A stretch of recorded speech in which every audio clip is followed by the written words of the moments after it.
Good evening and welcome to Broadcasting Scotland, Scotland at 7.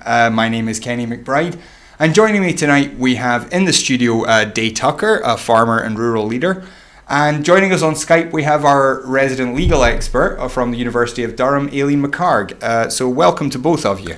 Thank you. And our top story, unsurprisingly, is about Brexit and the result of the Supreme Court case that was held today. Now, this was an appeal against the decision made in the High Court in England and Wales by Gina Miller and et al., which said that the original case had not been justiciable.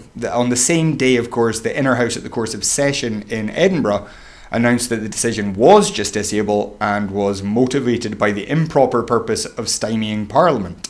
And that therefore the prorogation was unlawful and of no effect. So these were both heard as one case at the Supreme Court. Last week, the judgment came in this morning, and the unanimous decision of all 11 justices, which is the maximum that can sit in the Supreme Court at one time, was that it was justiciable and that it was unlawful, and that therefore prorogation did in fact not take place. The court said that it was as if now let me just quote this exactly. This means that when the Royal Commissioners walked into the House of Lords, it was as if they had walked in with a blank sheet of paper.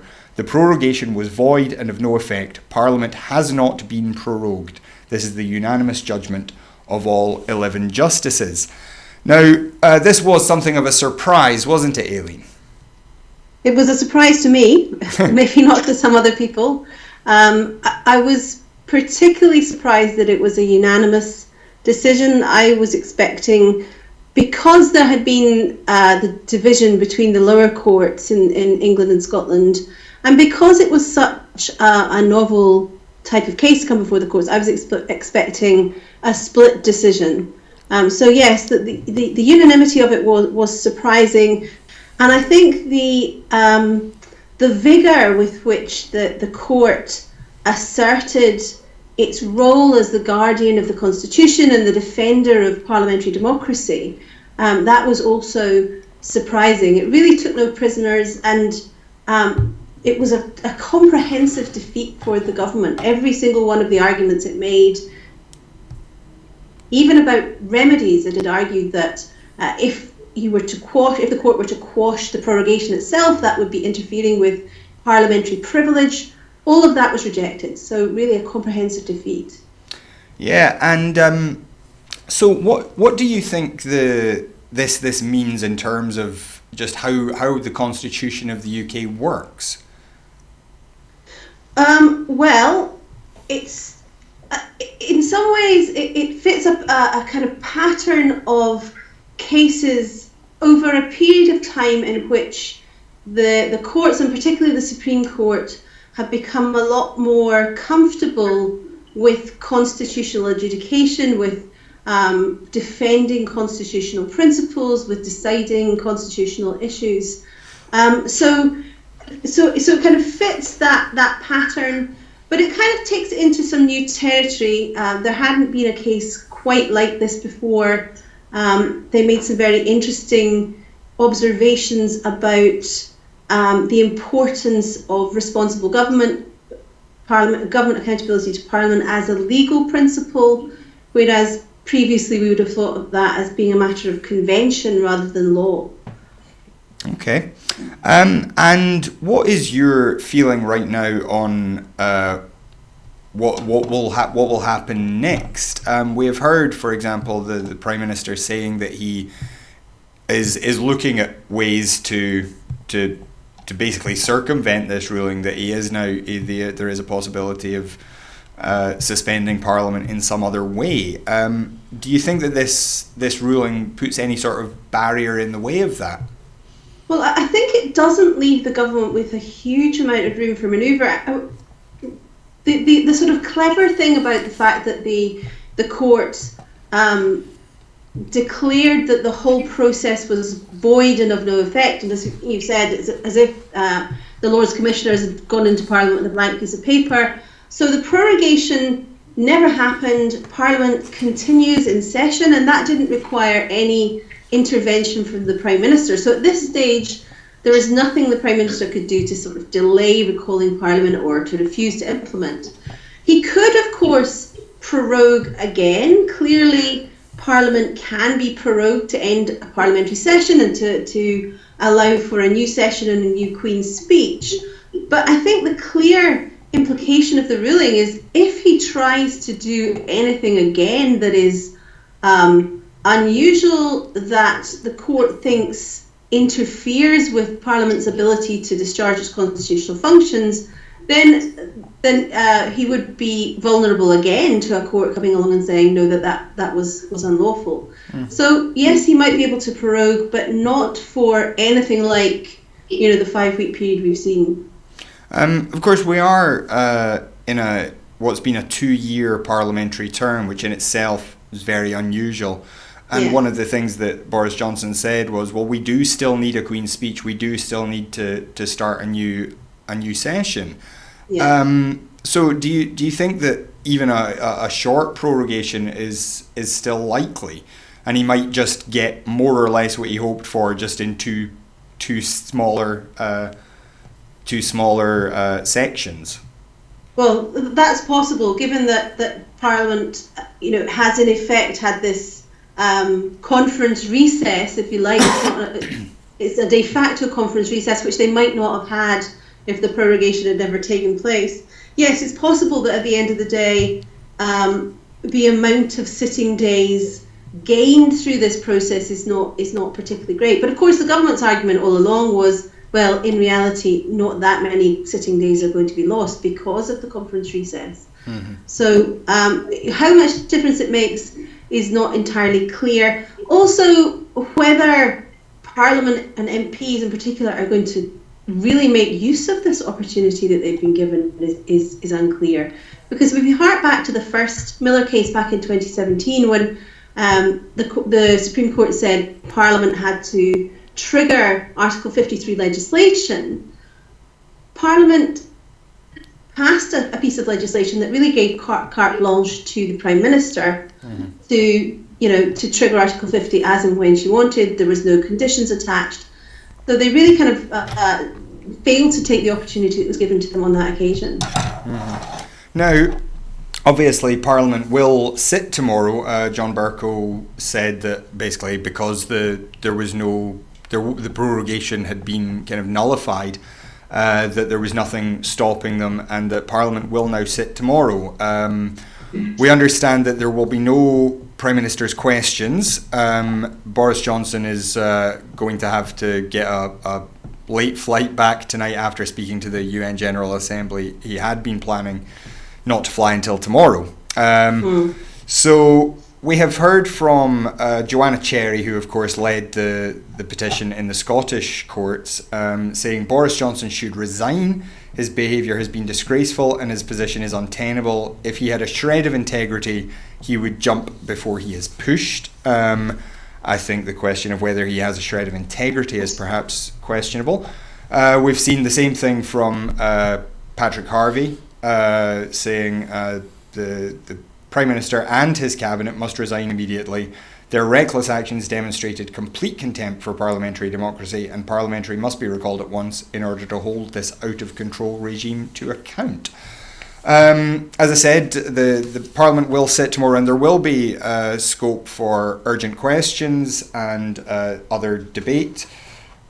There is, I believe, a Section 24 debate to be called. So what do we think Parliament can do now? Ian Blackford also indicated that the SNP would be supporting a no-confidence motion, or would be seeking a no-confidence motion. Dave, let's come to you now. What do you think of the case, first of all? What's your response to it overall? Well, bearing in mind I'm a real layman and really I'm learning so much about this, but my first reaction was one of huge relief, and that I just, the weight of worry has been lifted off my shoulders, because I just feel that the whole UK was going down a route that I couldn't relate to, in terms of lack of morality from the top, and just appalling leadership, and just, I don't quite know how to describe it. But when I heard, we were in the middle of doing sheep, and we came in for a quick break, and we heard that this had happened, and it was really such a relief to know that there are still people out there who are able to control and put the hems on this mad government that we've got. And what's your feeling about what will happen next? Obviously, if there is a no confidence vote, then we would have to hope that there was some kind of new government in place, because otherwise an election would take us well past the 31st of October, and Parliament would in effect not be able to do anything at all. So what do you think might be in the offing from Parliament to help, as we say, rein in this government? Well, the no confidence vote certainly, I think, is a good thing. If, is it only Ian Blackford who's put that forward? Will the others back him? We've not heard anything specific from the others about a no confidence vote. Jeremy Corbyn has said that there should be a general election soon, but only once no deal has been firmly ruled out. Their goal is then to renegotiate and put it to the people in a second referendum with either leave on Labour deal terms versus Remain, assuming that they were to win a general election. Of course, the opposition to that would probably be a Tory Brexit alliance saying, no, we're going to leave without a deal. So there is not great support, I don't think, for a no confidence vote at this time. Aileen, what's your feeling on that? What do you think Parliament could do at this stage to try and rein Boris Johnson in further? Well, it's not entirely clear what they can do. One option is to try to replace the government, but it is difficult to see.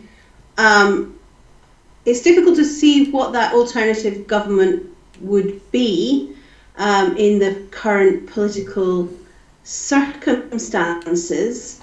They have already enacted legislation to require an extension to be sought if there is no deal approved by Parliament by the 19th of October. They could try to legislate to prevent a further prorogation in the interim. That would be one option.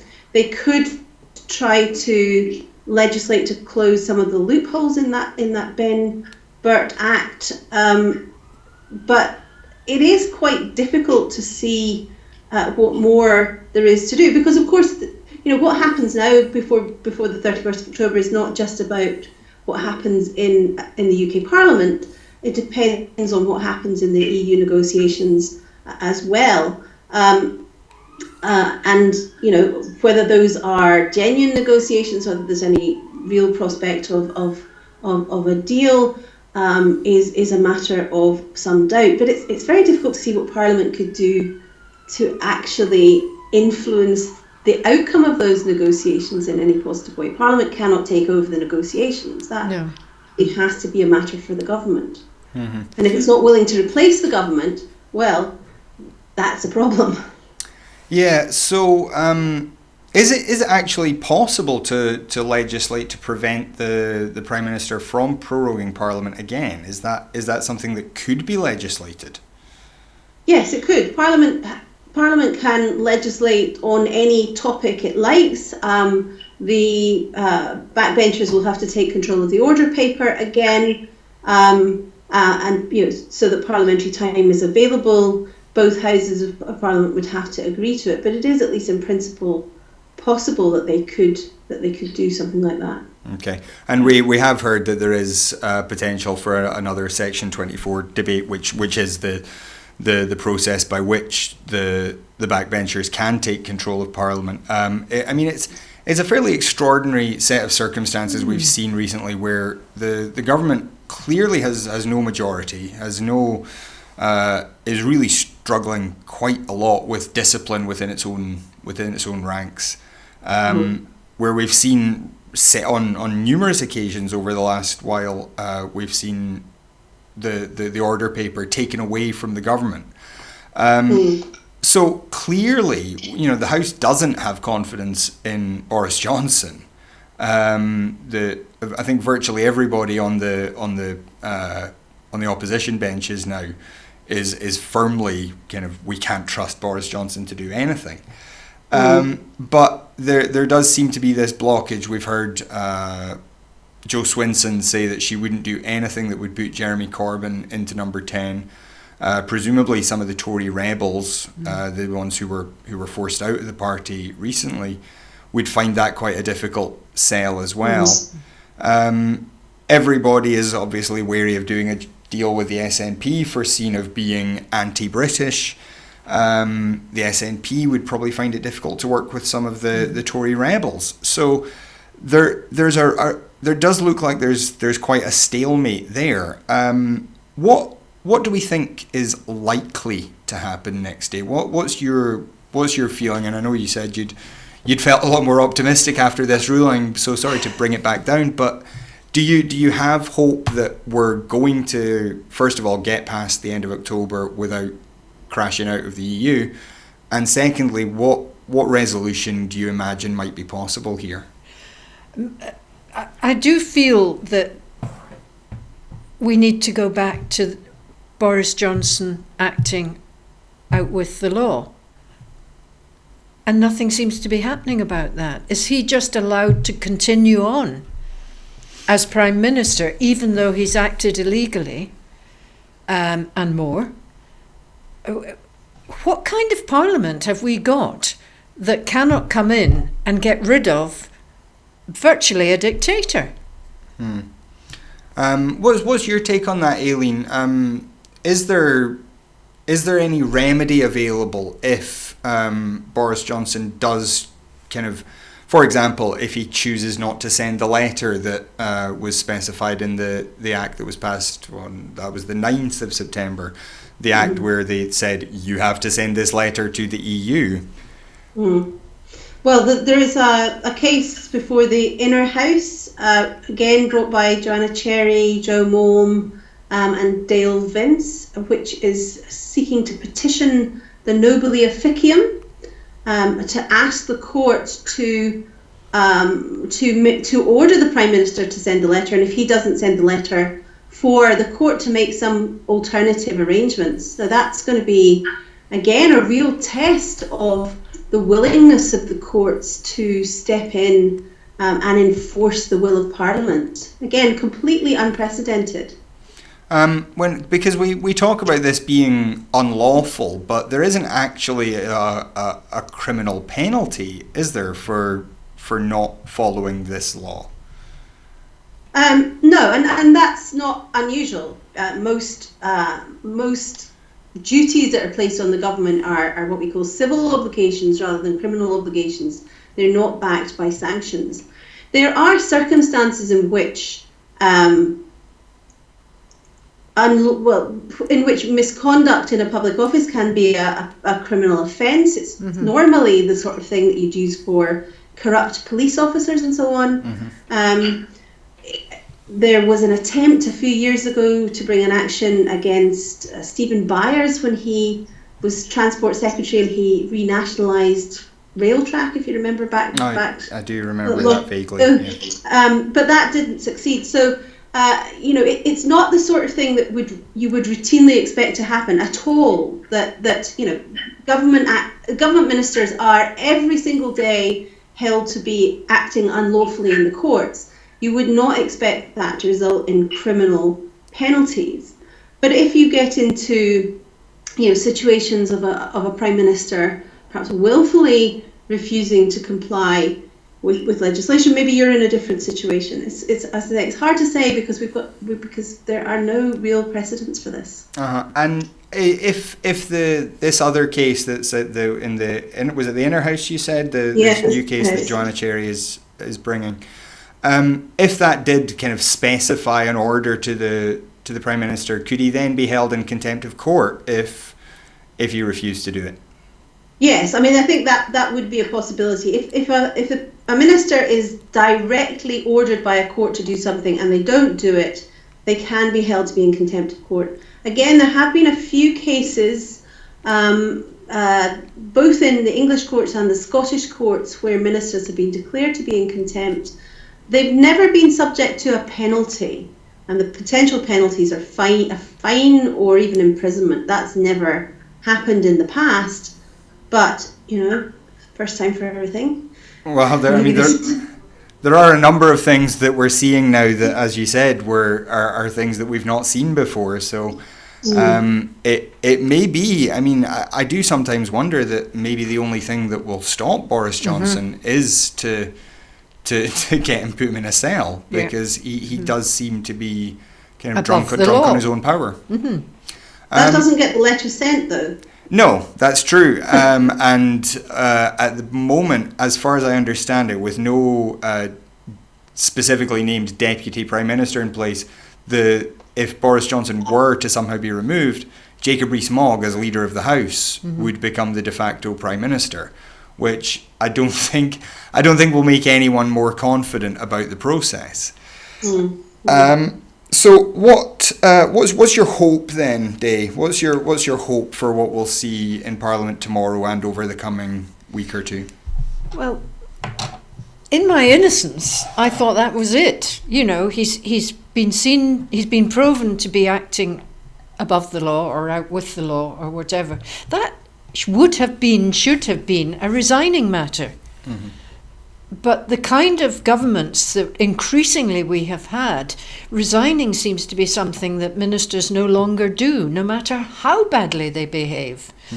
And, we're getting up to the stage where we're getting to a big wall. And the public are now wondering, how far do these people go before somebody is held to account for their bad behaviour? And as you say, there has been this kind of drip effect over, certainly it seems to have extended maybe over the time that I've been voting. Maybe I've just become more conscious of it. But the idea that, as you say, that ministers just brazen things out. Yes. There's things that it started, I think. Some ministers. I think it started with kind of affairs and things. Yes. Where it was like, well, that doesn't really affect your ability to govern, so it doesn't really matter. And then through the Blair years, we saw increasingly that ministers could quite easily be brought back. That's We've right. seen that a lot recently. Yes. Ministers and advisors who... And particularly up here in Scotland with Ruth's 13, and her Tory councillors. Yeah. I've got one in my area, and nobody had ever heard of him. But he was voted in as a councillor, and I don't know whether he serves or not, but he was one of the ones, and he refused to go for retraining. Oh yeah, the one who refused to apologise for his I think it was sectarian remarks, racist remarks possibly. But yeah, we do have something of an issue, don't we, where ministers don't seem to be held accountable in the same way. That sense of honour, that the convention seems to have gone. Yeah. And Aileen, this is kind of an issue with the British, what we call a constitution, generally, isn't it? Is that so much of it is based on convention and precedent, and so little of it is actually clearly codified. But if it was convention, they wouldn't do what they're doing, because in the past they didn't do. If they were caught out doing something, they would resign conventionally. But convention seems to have gone out the window. True. So what do you think this says? We have seen a number of people comment, various different talking heads saying this shows why we need a written constitution. But on the other hand, I've seen some legal minds arguing that actually this shows how great an unwritten constitution is. What's your take on that? What do you think we should be looking at, a written constitution that more tightly controls what government can and can't do? Well, I mean, I suppose just to go back a little bit to the question of, ministers used to have honour and they used to resign. Well, I've been teaching constitutional law for several decades now, and throughout that whole time, one of the issues we've debated is there a convention on ministers to resign, or is it just a matter of politics? Because sometimes they resign and some things don't. There are obviously dangers in relying on convention, because you rely on there being a political sanction for breach of convention, and sometimes those political sanctions just aren't there. The political circumstances are such that there is no obvious sanction for breach of a convention. When the Sewell Convention was breached last year, there was no obvious sanction for that because there's no politically of enforcing it. Mm-hmm. So that has always meant there's been a risk of executive abuse, and I think what we're seeing with this whole prorogation issue is that potential for abuse of power that was always there in the unwritten constitution. But also what we've seen is the court stepping up and saying, well, if Parliament, if the political system cannot control the executive, then we the judges, mm-hmm. have to step in and play our role in defending the Constitution. So, is it that we need a written Constitution, or do we just need better ways of enforcing our rules and some sort of independent adjudication? Mm-hmm. What's your personal feeling about that? I'm very conflicted on written constitutions. What a lawyerly answer. I see the benefits of. I definitely see the benefits of them. I think there are real problems of legitimacy where you've got courts, as our courts are doing and have been doing for quite some time, discovering constitutional principles in the common law. What they discover there and what they don't discover there can be a matter of some debate. So there are real legitimacy questions there. On the other hand, I have concerns about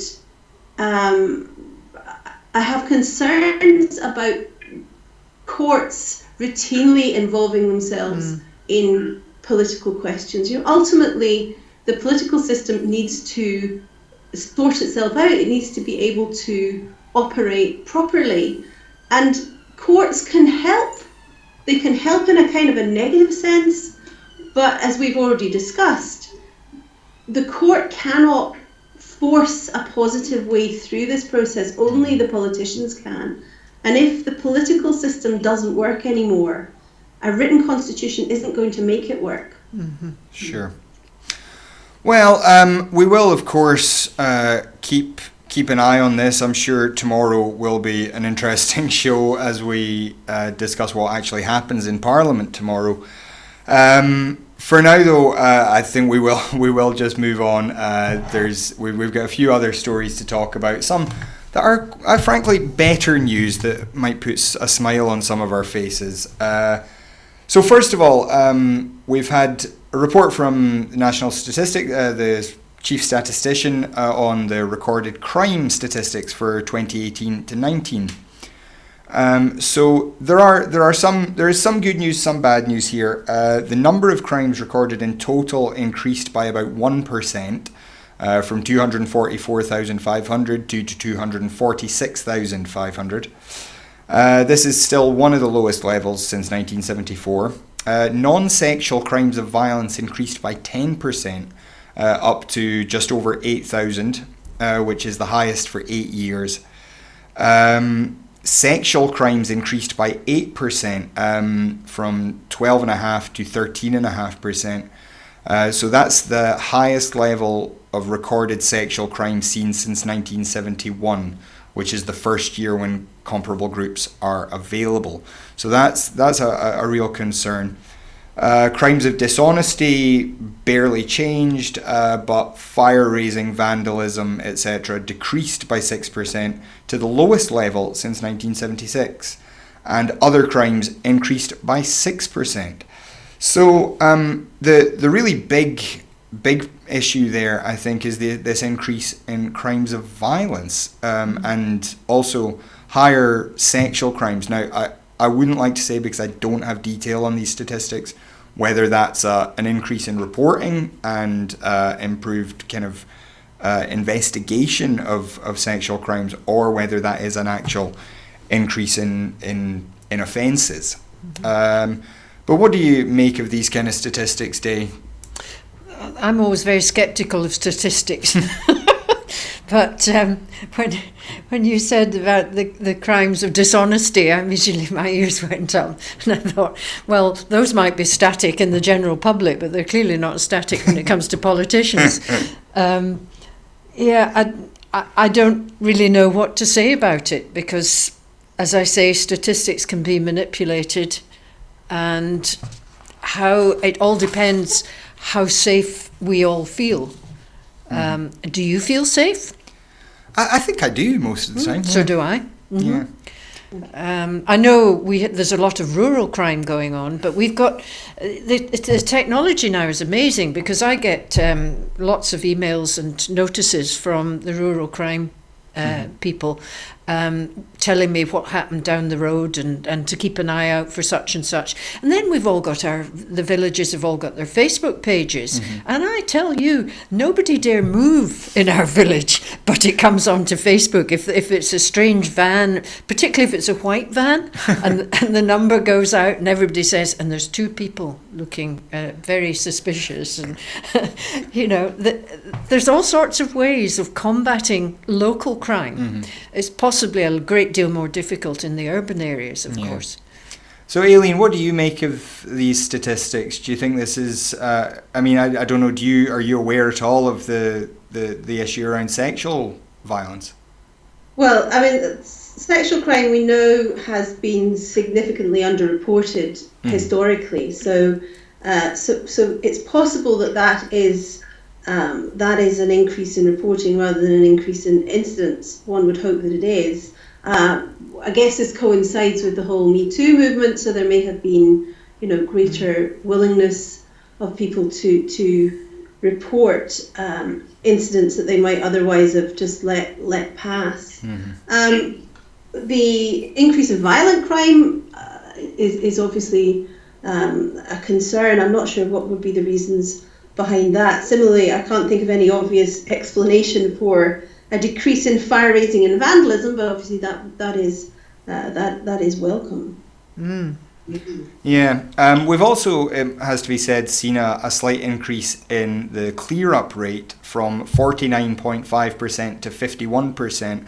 So now more than half of all crimes are being cleared up, which I think is great news.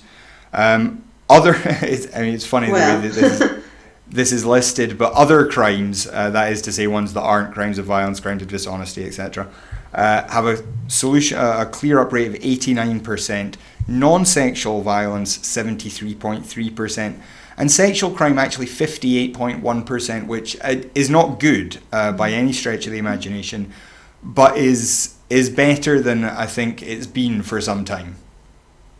Yes, again, not just low levels of reporting, but really low levels of prosecution and low levels of conviction. So for sexual crimes, there's been real problems at every stage of the criminal justice process.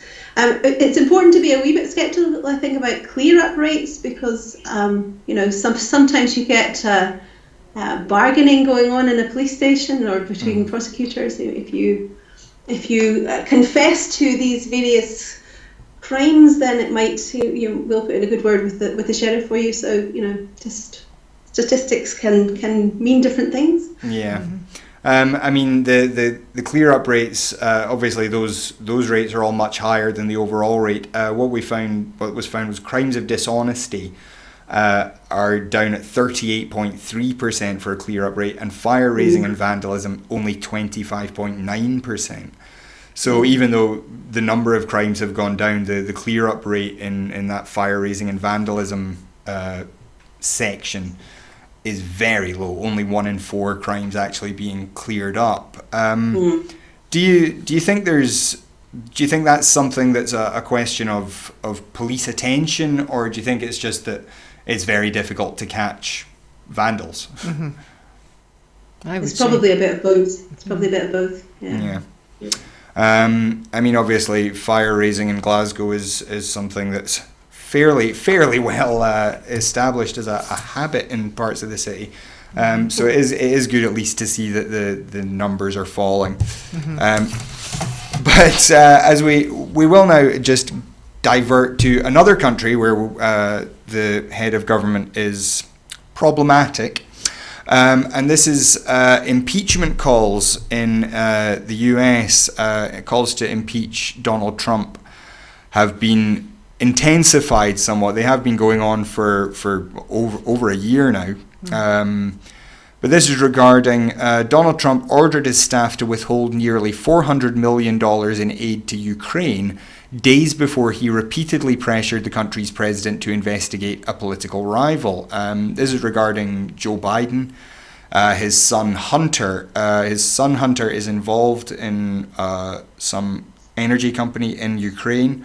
Joe Biden is alleged to have been involved in making contacts there. So that's a little bit shady and probably needs to be investigated more closely. But Trump seems to have been basically collaborating with Ukraine, or trying to collaborate allegedly with Ukraine in order to bring down Joe Biden. So first of all, Aileen, have you been following the whole saga of Trump's potential impeachment? Well, I mean, people have been talking about impeaching Trump virtually from the minute he became president,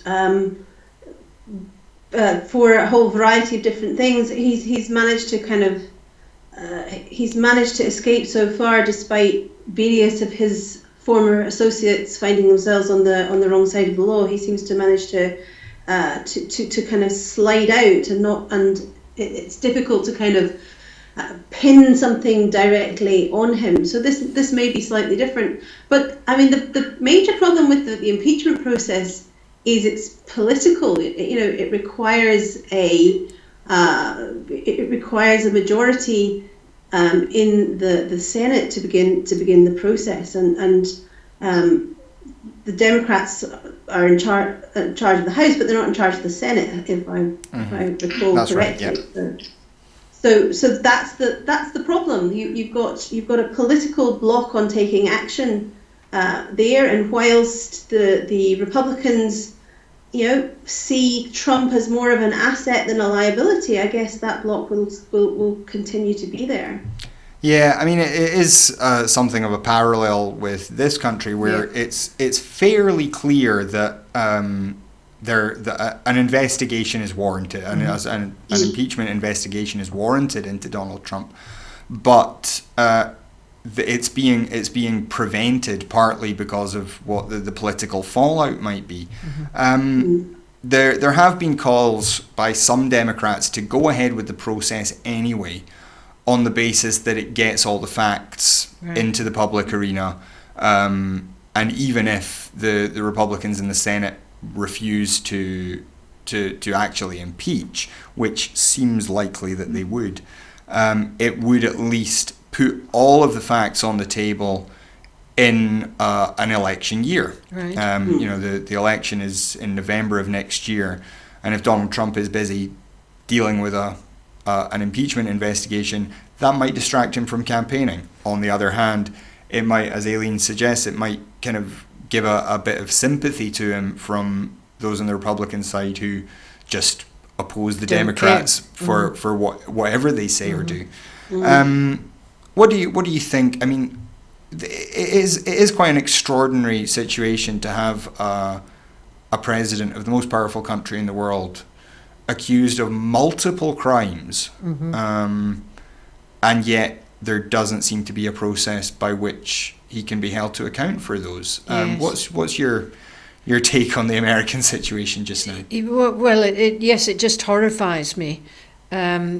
And it's interesting that it is kind of running in parallel with what's going on here. The two most powerful Western nations, led by two people who seem to lack moral integrity, one of which is got his fingers in all sorts of pies, be they foreign or not, but to do with making money, whether it's up in the golf course area, or what's the other thing that he's just been involved in? The soldiers camping out at Turnberry, and it's all to do with his business. I mean, what's happened to this declaring interest stuff? Yeah, I mean, the emoluments clause, which is the clause that says that basically the president can't personally enrich himself from the office, seems to have been breached multiple times. He's encouraged a lot of visiting dignitaries to stay in his hotels and has kind of said that's part of the deal.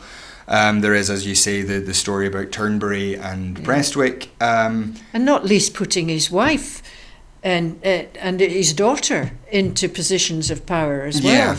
Yeah. And there's our Boris doing something similar with his friends. Yeah. Friends.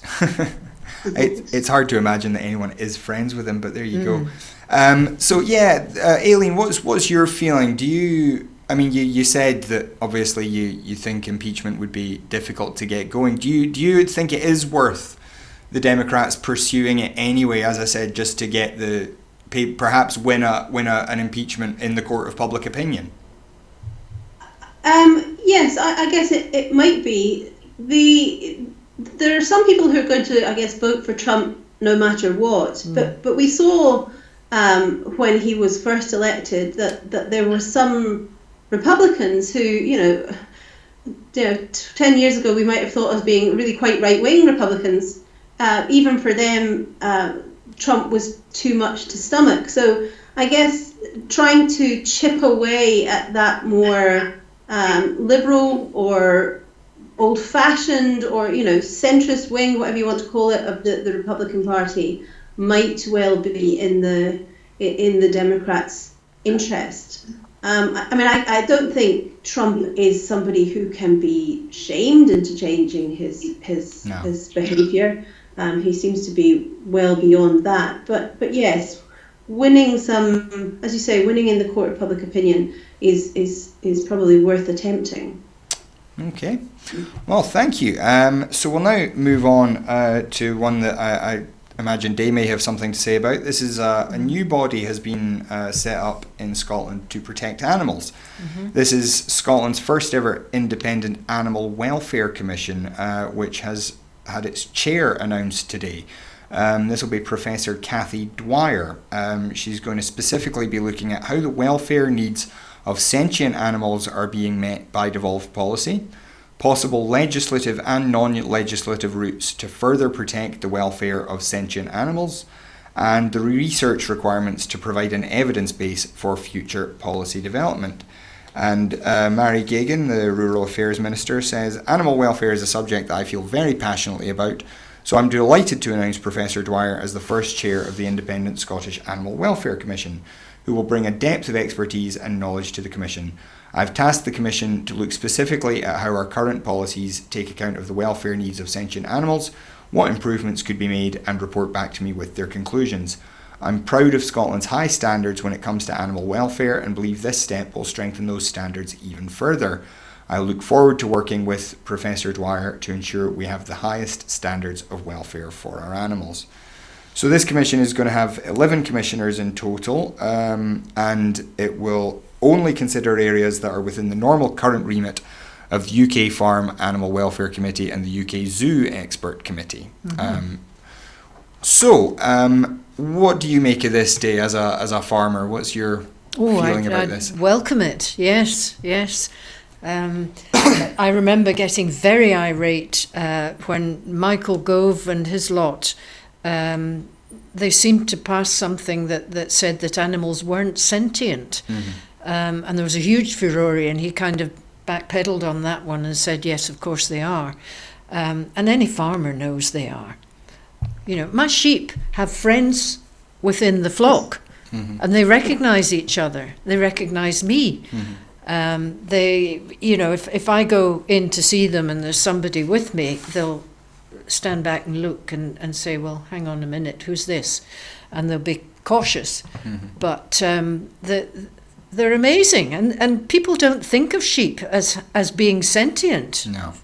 But they are. All animals are sentient. Yeah, well, it describes a sentient animal as one that can experience feelings such as pain or pleasure, which I think would probably include almost every animal, wouldn't it? I would have thought so, yes. So what would you be hoping to see from an organisation like this? Well, they'll probably gather lots of evidence, and I'm thinking in terms of the fact that Scotland has this niche value image for its food and drink, and the consumer is terribly keen that we rear our animals healthily, kindly, and ethically, so that will help in terms of the product at the end of the day, not just within Scotland, but in Europe and beyond, because a healthy, happy animal. It seems awful to talk about them that way and then go on to say that they taste better. Oh well, no, it's true. It's absolutely true, though. But it's a proven scientific fact that if you've got a stressed animal, when it comes to the time for it to be slaughtered and then processed, what's it called in the muscles tension, and they put out this stuff that goes in, and that spoils the tenderness and the flavour of the meat, and that you want an animal. In a way, I think the Muslim people have it right when they say that they respect the animal and the death must be respected and it must be very quick. And that's true. And the process of going up to that death has to be calm, no shouting, no banging and of clanging of gates and things like that. And that's why I don't send mine to the market. I send mine straight down the road to Scott Beef, and everything is calm and quiet and peaceful. Yeah, I remember Joel Salatin, who's a quite well-known farmer, talking about how his pigs, he's proud that they get to spend every day of their lives living a perfect pig life, and then they just have one really bad day at the end. And that really is how it should be. As you say, it's good for the quality of the meat, and it's just good not to be torturing animals in order to feed us. That's right. We've heard recently, I think it was the UN came out with a report saying that we all needed to radically cut our meat consumption in order to deal with climate change. And I think if we were to have a little bit less meat, but better meat, kept more ethically. But do you not remember the day? No, you're probably too young. But in my day as a child, we ate fish on a Friday. Now that was probably a Roman Catholic tradition, but everybody did it. And at school, if you had lunch at school, it was fish on a Friday. So, do you know, really weirdly, I went to a non-denominational school. I am Catholic, but I went to a non-denominational school because I grew up in the country. And we always had fish on a Thursday. Oh, did you? And I suspect that what happened was that somebody said, why are we doing what the Catholics want us to do? No. And we go, so, obviously there's going to be a fish day one day. Yeah. But there you go. So that was my experience, and that was Stirling Council as well. So. Oh, really?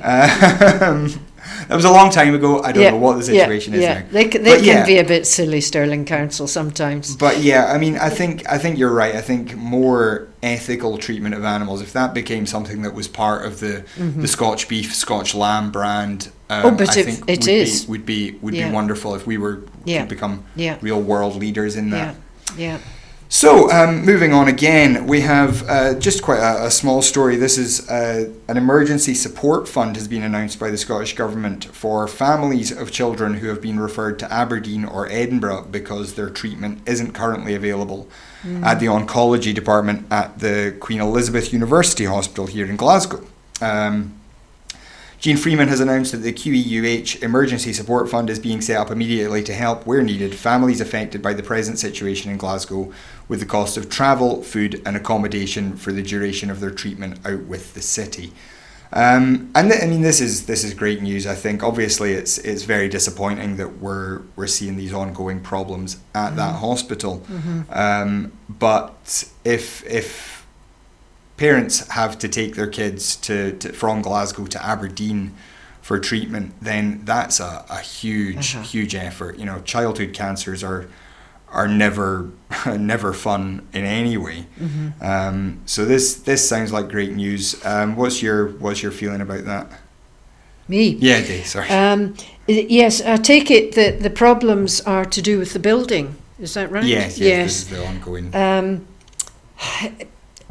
Surely there must be closer hospitals, specialist hospital, or little specialist units that you could. I'm not sure, but apparently, we have seen people referred to Aberdeen and Edinburgh from Glasgow.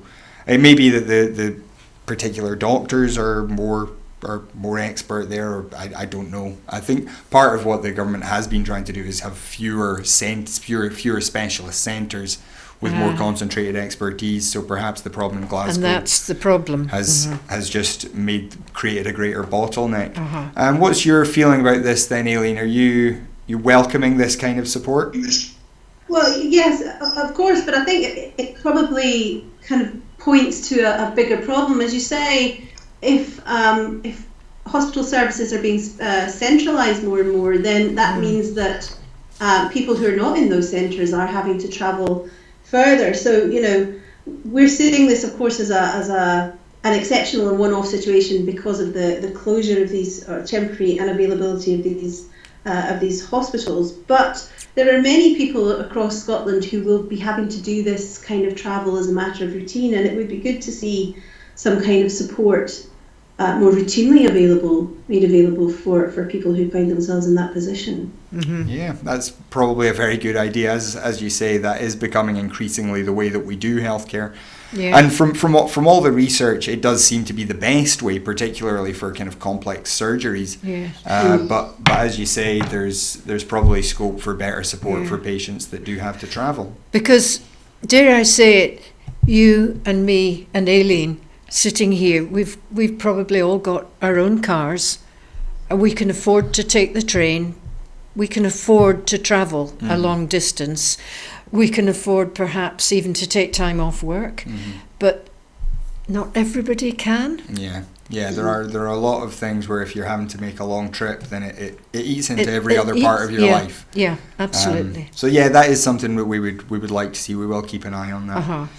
Moving on though, the Housing Minister Kevin Stewart has welcomed a 15% increase in Scotland's supply of new housing. More than 22,000 new homes have been made available in the past year, which is more than nearly 3,000 more than the previous year. So this is the sixth consecutive annual increase in the total housing supply, the highest annual figure since 2008-2009, and for the first time since 1980, local authority housing stock has increased. So Kevin Stewart said, we want to ensure everyone has a warm, affordable home, and these figures show we are on target to reach delivering 50,000 affordable homes by 2021. He then goes on to say that he's deeply concerned that all this good work will be undermined by a no-deal Brexit, partly because of the import of materials, as well as the fact that a good number of construction staff now are non. There's an answer to non-UK. that as well. And what's that? And that's the sheep's wool insulation. Oh, well. So they could make their homes a lot warmer and better insulated if the wool that we get hee-haw for our wool, and it goes away to auction. I think it goes from Bradford and is auctioned on the world globally, and it goes for hee-haw. Now we could be using our sheep's wool here in Scotland to insulate houses in Scotland. That's a very interesting idea, and I hope that somebody from the Scottish Government is listening, because I like, or somebody from a construction company. I think that sounds like a wonderful idea. He does mention, though, more than 7,000 EU nationals were employed in the Scottish construction sector in 2017, and a no-deal Brexit poses significant risks. I mean, it is kind of that reverse off-Wiedersehen pet effect, where we have seen particularly quite large numbers of Polish workers coming here and getting involved in the construction sector. And, you know, nobody was complaining in off-Wiedersehen pet that British workers were stealing jobs from hard-working Germans. That's right. It is one of those things. There's a press release out from Shelter Scotland today saying it's good news that housing supply has increased and that at last we're starting to rectify the damage caused by decades of undersupply of homes for social rent. This is the first real increase in local authority stock since 1980. However, with the social housing waiting list increasing for the first time in a decade, it shows that Scotland's housing emergency is very real and there's no room for complacency. For the rest of this Parliament and beyond it, we need to continue building many more of the right homes in the right places where people want to live. So, Aileen, as Shelter is saying there, this has been a very long-term issue. What's your feeling about the Scottish Government's housing policy? They've taken on this housing first approach to homelessness. They are talking about more about a home as a human right. What's your feeling on some of this policy? It's not something I know a great deal about, unfortunately. I mean, it's obviously extremely welcome that figure that this is the first increase in local authority housing stock since 1980 is really quite incredible, and that's obviously a really good news story. I mean, what I suppose I'd want to know more about how this increase in supply relates to increase in demand, and whether, you know, the rate of increase is sufficient, and whether we're building the right kinds of homes. We wouldn't want, I guess, a repeat of the sort of post-war housing boom where lots of houses were built, but they were really poor quality, and you know, you're just pushing problems forward a few years. I mean, on the issue about foreign workers and foreign supply chains, that's really interesting, because, you know, that's showing adverse Brexit effects in all sectors of the economy where you wouldn't necessarily expect them. I guess you could say that, you know, here are some of the opportunities for Brexit. You know, there may be more jobs for local workers. There may be more opportunities for local firms, maybe farmers supplying their wool for insulation and so on. But none of that is going to happen quickly. None of that is going to happen for quite some time. So, you know, people need to be housed here and now, and this is a problem if this rate of increased rate of provision of social housing cannot be maintained. Yeah. Okay, and just very quickly wanted to give you another wee bit of fairly good news. Public Health Minister Joe Fitzpatrick said today that uptake rates of the MMR vaccine are high in Scotland. We've continued to exceed the 95% target, and there is no evidence of significant transmission of measles in Scotland among infants or children in primary and secondary school. Having seen over the last, I'm not even sure how many years, this hostility towards vaccines, this concern that existed for some years about MMR following some fairly dubious research done about it. It is excellent to see above 95% means that we are getting the kind of herd immunity effect. What's your feelings on seeing this news? I think it's amazing. I think it's wonderful. Perhaps it's a reflection that Scottish people have a lot of common sense. Well, that sounds like a pretty good place to end there. We are just running very short of time.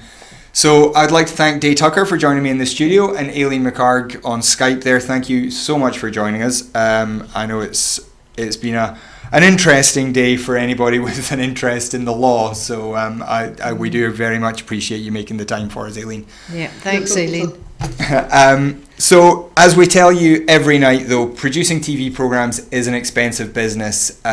We are working on a very, very tight budget just to bring you a show here every evening.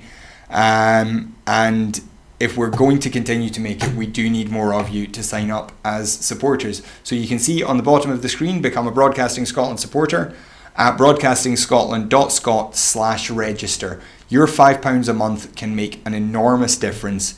And I will again tell you, we are trying desperately to create a new Scottish Question Time show that we're going to tour around the country, get politicians and other interesting people in to answer your questions.